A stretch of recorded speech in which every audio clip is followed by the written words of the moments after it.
धर्म रक्षा से उन्नति होती है। धर्म जो करता है, धर्म की रक्षा करता है, धर्म उसकी रक्षा करता है। धर्मो रक्षति रक्षता बोलता है। जो धर्म की रक्षा करेगा, धर्म उसकी रक्षा करेगा।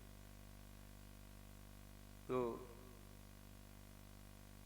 सर्व इंद्रियों के सुख जो धर्मोद्यानज फल जानो, अतः भले साधनों द्वारा कर तरु रक्षा हित मानो। धर्म वृक्ष की रहे सुरक्षा, पुण्य बढ़ेगा निश्चित ही। सुख के साधन, धर्म के साधन खूब मिलेंगे नित्य, खूब मिलेंगे नित्य नित्य ही। सर्व इंद्रियों के जो सुख हैं वे धर्म रूपी उद्यान के ही फल हैं। हमने जो धर्म किया, धर्म का बीज डाला, उससे जो पौधे वृक्ष आए, उसी से ही हमको जैसे कि संसार के सुख मिलते हैं, फल धान्य मिलते हैं, वैसे ही धर्म ध्यान के माध्यम से जो पुण्य हुआ, पुण्य से सारे सामग्रियाँ, सारे पदार्थ मिलते हैं। धर्म की सामग्रियाँ भी हमको जिनेन्द्र भगवान, जिनालय, गुरु, जिनवाणी, गुरु की वाणी, ये सब कुछ जो मिलती है सब उसी पुण्य का फल। इसलिए अच्छे साधनों के द्वारा हम उस धर्म रूपी वृक्ष की रक्षा करें, क्योंकि धर्म वृक्ष जो है वो सब कुछ देता है, कल्पतरु है। पुण्य से भरता है तो क्या नहीं मिलता है, सब कुछ मिलता। स्वर्ग मिलता, तीर्थंकर का पद मिलता, और जन कल्याण होता, उससे मोक्ष की भी प्राप्ति होती। सब लोगों का जीवन सुखमय होता और हम भी अनंत सुख से संपन्न हो जाते। ऐसा महान है ये धर्म। तो धर्म वृक्ष की रहे सुरक्षा, पुण्य बढ़ेगा निश्चित ही। सुख के साधन, धर्म के साधन खूब मिलेंगे नित्य नित्य। ऐसा महान है ये धर्म।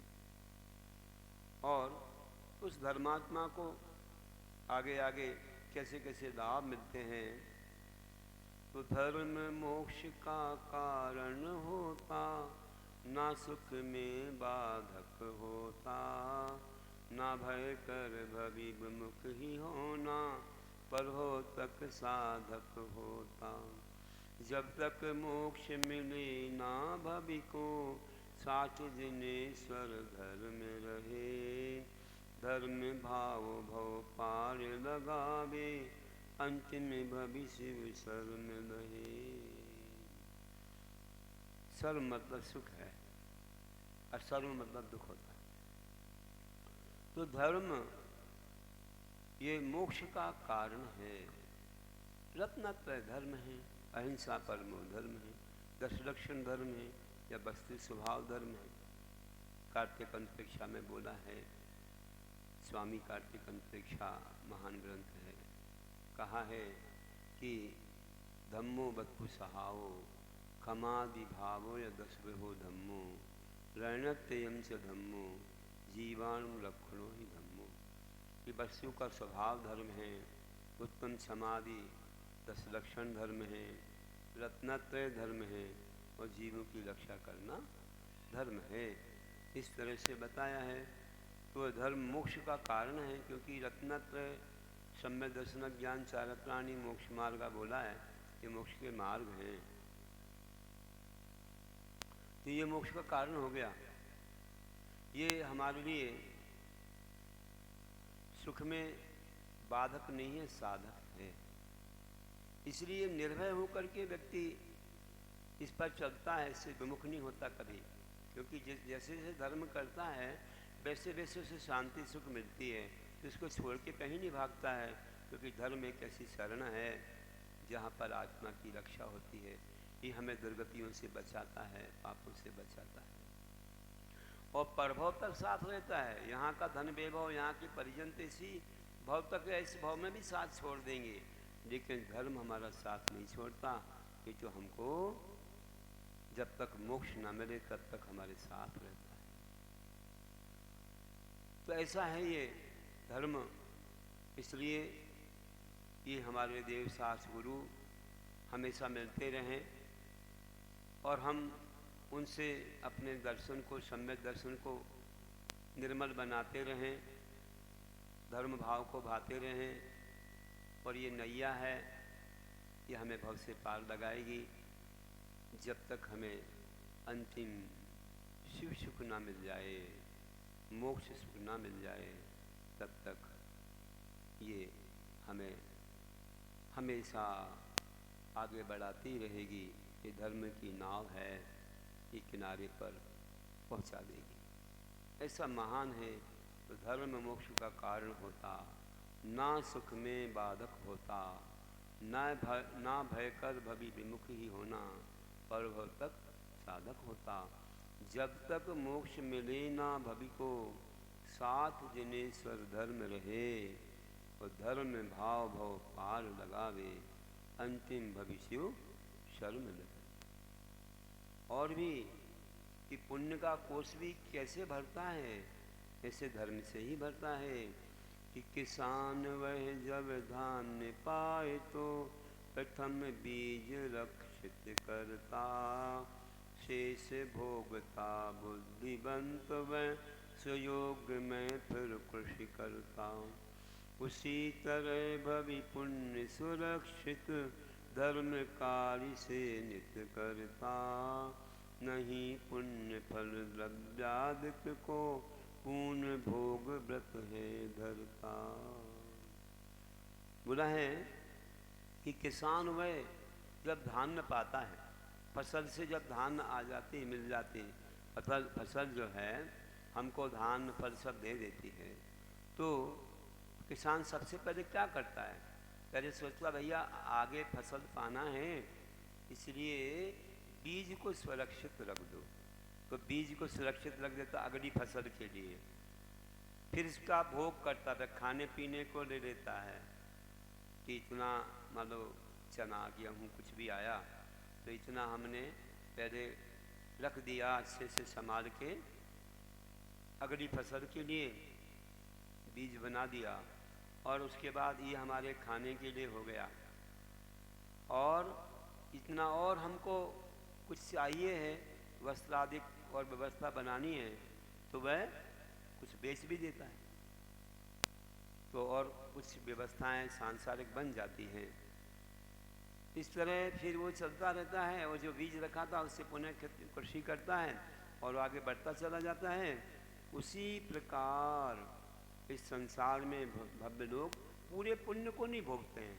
जैसे तुमको पुण्य से शरीर मिला, धन वैभव मिला, भोगोपभोग की सामग्रियाँ मिली, तो जीवन के अंत तक नहीं भोगते हैं। ज्ञानी लोग क्या करते हैं कि वे कुछ काल के बाद इस शरीर को धर्म में लगा देते हैं, मतलब संयम में लगा देते हैं, अनुव्रत महाव्रत धारण कर लेते हैं, भोगोपभोग की सामग्रियों का त्याग कर देते हैं।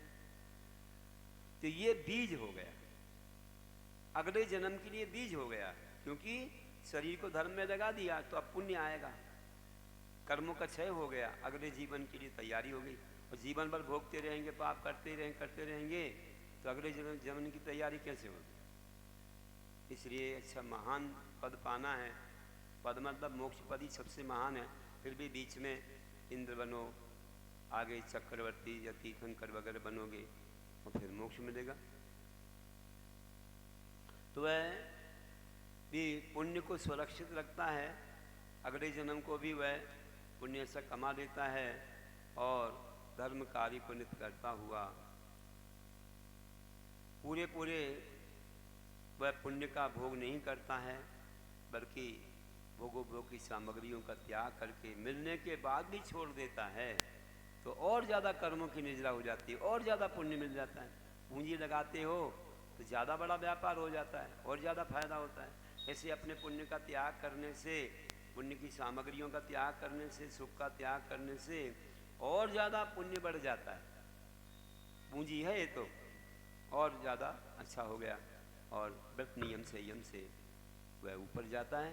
कहा ही है सम्यक दृष्टिमात बन जाए और आयु कर्म का बंध अगर नहीं हुआ है तो वह फिर वैमानिक देव बनेगा। वही वैमानिक देवों का आयु का ही बंध होगा, दूसरा नहीं होगा। इतना फायदा है। और इसके अलावा वह अगर अनुव्रत ले ले तो फिर कहना ही क्या है। अनुव्रत अगर ले लेता है तो फिर पंचानुव्रत निधियो नृतिकमणा फलंति सुरलोकम यत्वावधिरष्टगुणा दिव्य शरीरम च लभ्यन्ते। 5 अनुव्रत रूपी निधियाँ स्वर्गलोक को फलती हैं।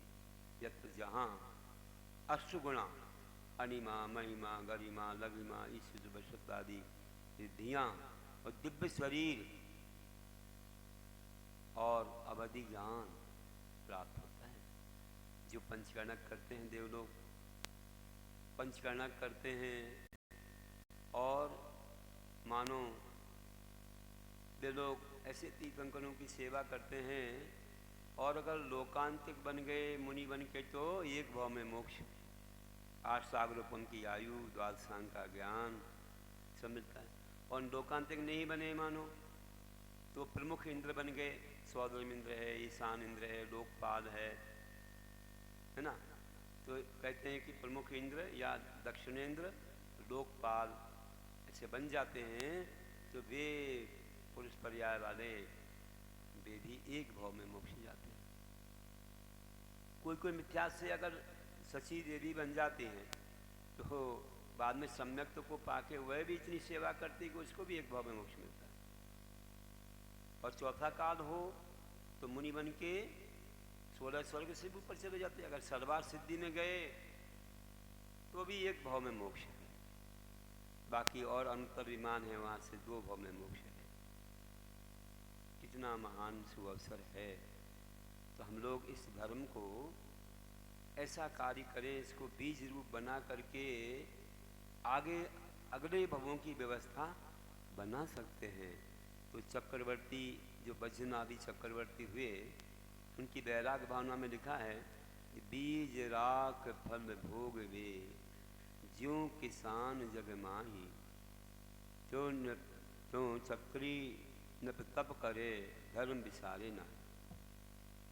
कि बीज राख फल भोग, बीज को रख करके फल को भोगता है, पूरा बीज नहीं खाता हो।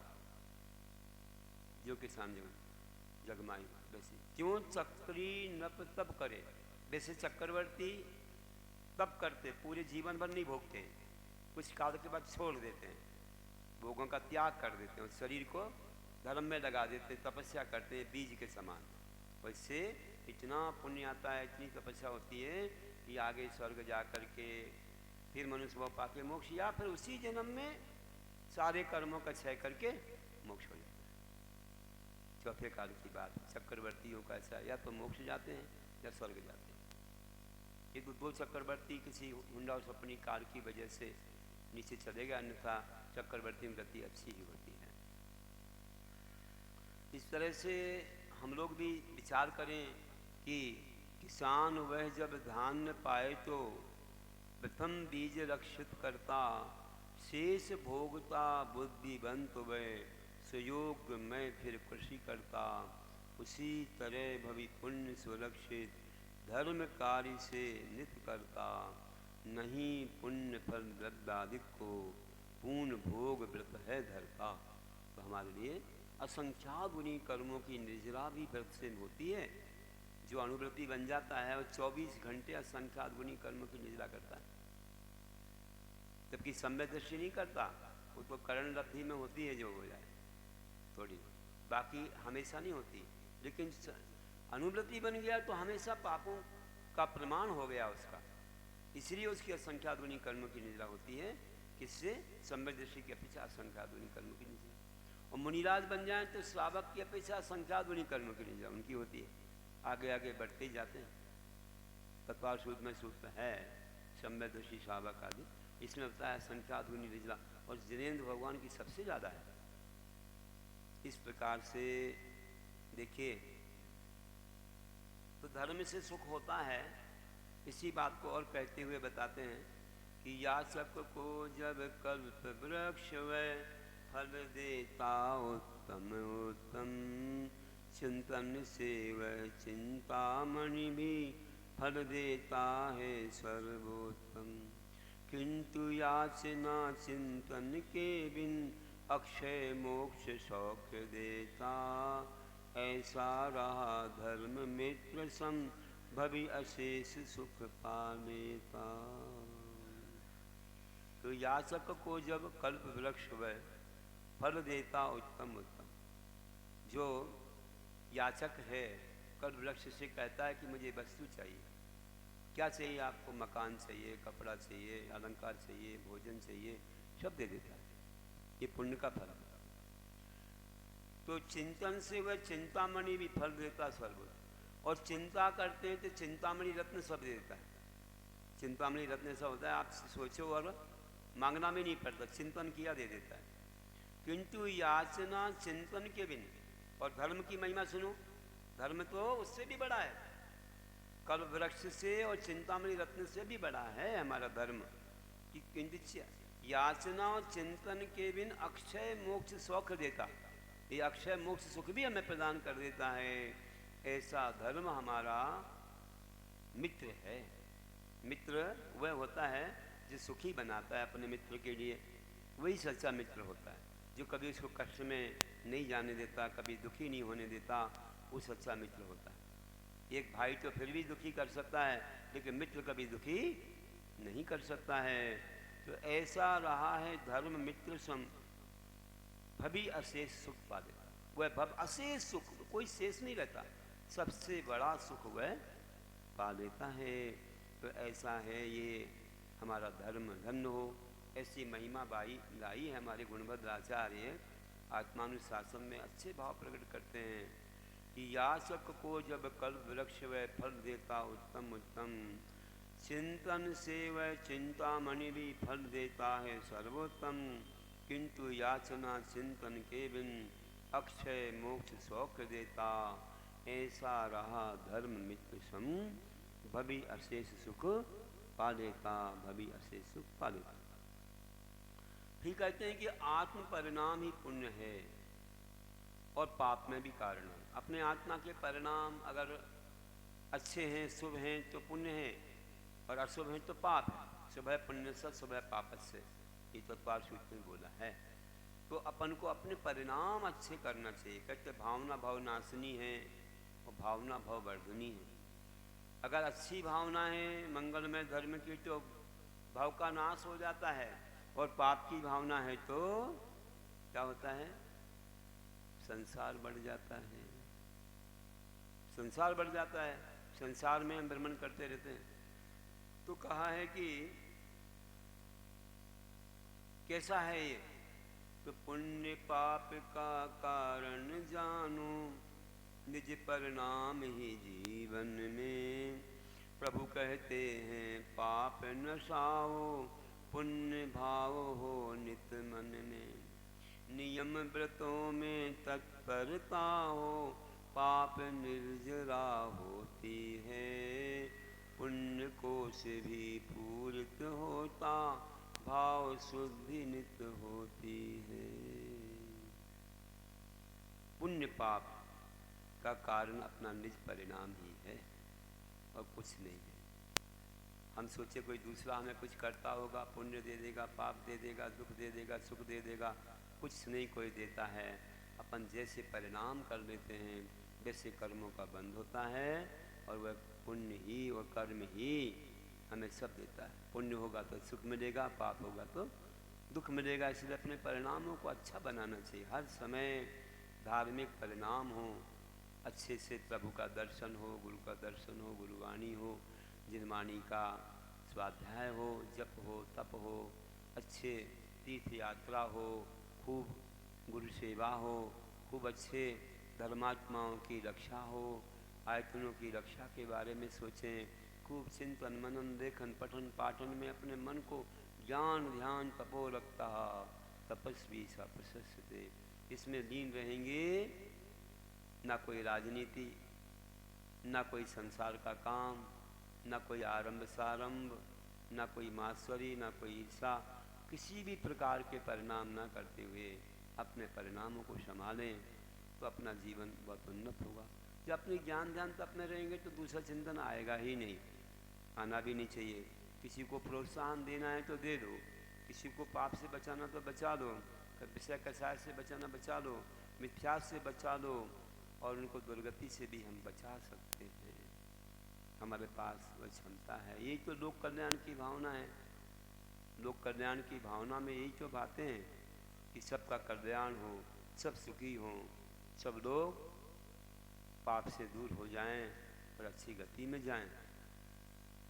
कि कैसे निकलें भवसागर से, दुखित हो रहे ये प्राणी, दुख छूटे या मोक्ष शीघ्र हो, ऐसा सोचे जो ज्ञानी, वही जगत को सुखी चाहने वाला जन उपकारी है, उसे मिले अति शंकर पद, समोशरण अधिकारी है। तो ऐसा है। तो कहते हैं कि अपना परिणाम कैसा होना चाहिए, तो पुण्य पाप में जो भी परिणाम, तो ये हमको सुख दुख देता है। प्रभु कहते हैं पाप नसाओ, पाप का नाश करो, पुण्य भाव हो अपने मन में हमेशा, नित्य व्रतों के पालन में तत्परता हो, तभी पापों की निजरा होती है। पुण्य कोश भी पूरित हो जाता है, पुण्य भर जाता है आत्मा में, वो भाव शुद्धि भी रोज होती रहती है, विशुद्धि बढ़ती रहती है। विशुद्धि से ही तो आत्मा की शुद्धि होती है।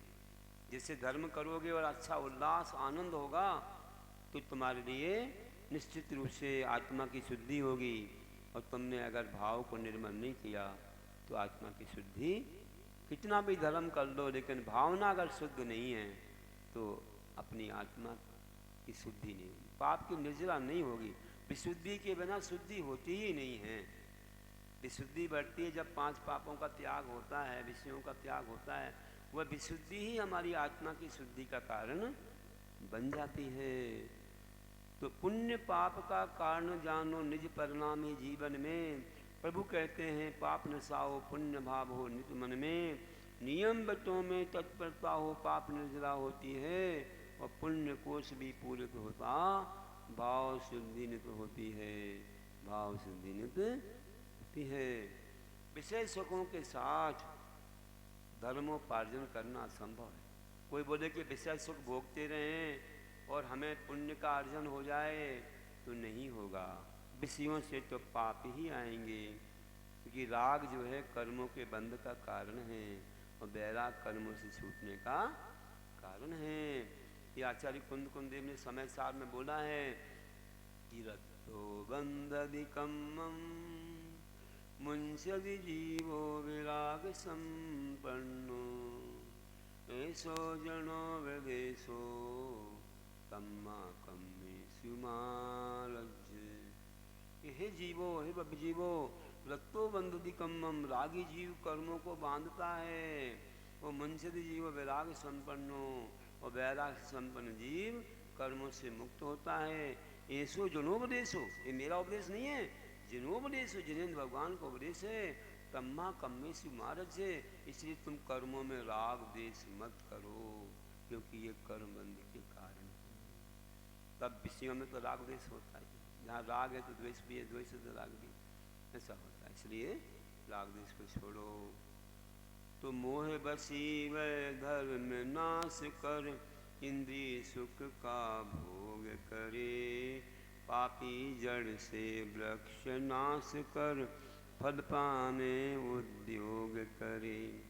ऐसा समुचित नहीं कदापि, किसी धर्म में माना है, मन वचन कृत कारत मोदन, से सुधर्म सुख जाना है। तो क्या बोला है देखिए कि मोह के बस होकर के वह धर्म का नाश करता, धर्म का नाश करता, व्रत नियम संयम को छोड़ देता है, व्रतों को तोड़ देता है, तो इंद्रिय सुखों का भोग करने लग जाता है मोह के बस से। चारित्र मोहिनी कर्म का तीव्र उदय आता है, ये सब घटता है। जब चारित्र मोहिनी का उपशम हो जाए तो सब भावनाएं गायब हो जाती हैं, पुण्य बढ़ने लग जाता है। थोड़े से ही करने से इतना पुण्य बढ़ता है, तो ज़्यादा करेंगे तो कितना बढ़ेगा, कितना बढ़ेगा, कहाँ पहुँच जाएंगे। तो पापी जड़ से वृक्ष नाश कर फल पाने उद्योग करे। वो पापी जो है वो जड़ से वृक्ष को काटता है, फिर तो वृक्ष होगा ही नहीं, फिर समाप्त हो जाएगा।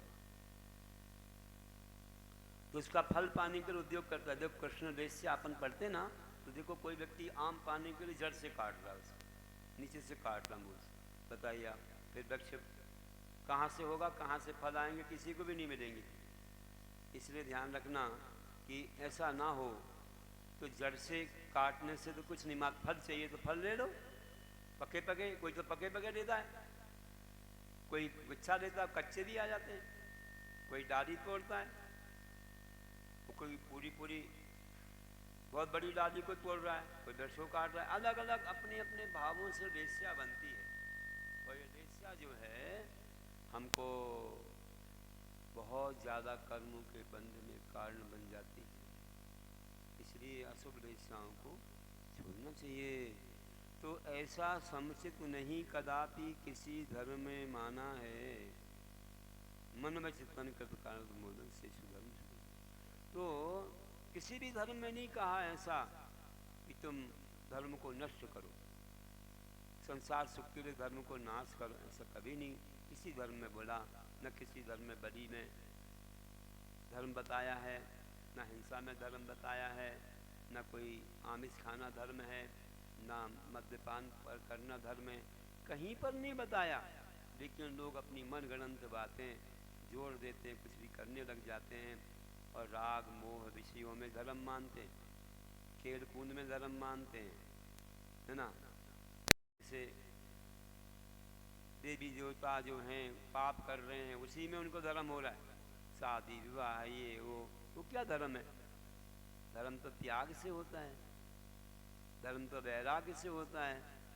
इसके बिना धर्म की शुरुआत नहीं, त्याग से धर्म की शुरुआत। जितना त्याग करोगे उतना आगे बढ़ोगे, और जितना राग करोगे उतना नीचे हो जाओगे।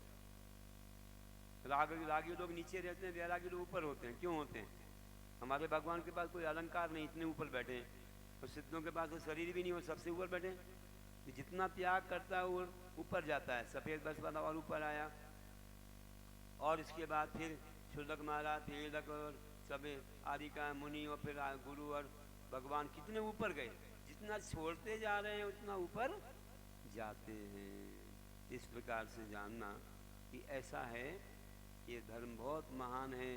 इसलिए हम मन वचन काय कर्म अनुमोदना से धर्म करेंगे और पापों को छोड़ेंगे तो धर्म अपने आप होगा। धर्म क्या है? अपने में आना धर्म है, अपने गुणों को पाना धर्म है। हम अगर विकारों को छोड़ दें, अपने गुण हमें मिलते चले जाते हैं, हम धर्म में आगे बढ़ते जाते हैं। बाहर से कहीं आता नहीं धर्म। धर्म तो अपना स्वभाव है, लेकिन वो विभाव का कारण जो है परिग्रह पाप, इनको छोड़ लो तो स्वभाव में आ जाओगे। कहीं बाहर से थोड़ी लाना है, न गुरु देते न भगवान। तो धर्म हमारे अंदर ही है, लेकिन हम भूल गए, रत्नों पर धूल आ गई है, तो हम समझ नहीं रहे उनके महत्व को। हम ऐसे ही भिखारी बने बैठे हैं, कुछ नहीं मेरे पास। अरे तुम्हारे पास ही सब है, गुरु ने बता दिया रास्ता। कर्मों को हटाओ, धूली को हटाओगे, तुम्हारे रत्न प्रकट हो जाएंगे, कहीं बाहर से थोड़ी आएंगे। ये रत्न तो अपने अंदर है। तो मोह बसी वह धर्म नाश कर इंद्रिय सुख का भोग करे। पापी जड़ से वृक्ष नाश कर फल पाने उद्योग करे। ऐसा समुचित नहीं कदापि किसी धर्म में माना है। और मन मच तन कृत कार्य मोदन से सुधर्म सुख जाना है, से सुधर्म सुख जाना है। बोलिए महावीर। अब थोड़ा थोड़ा दिया करेंगे।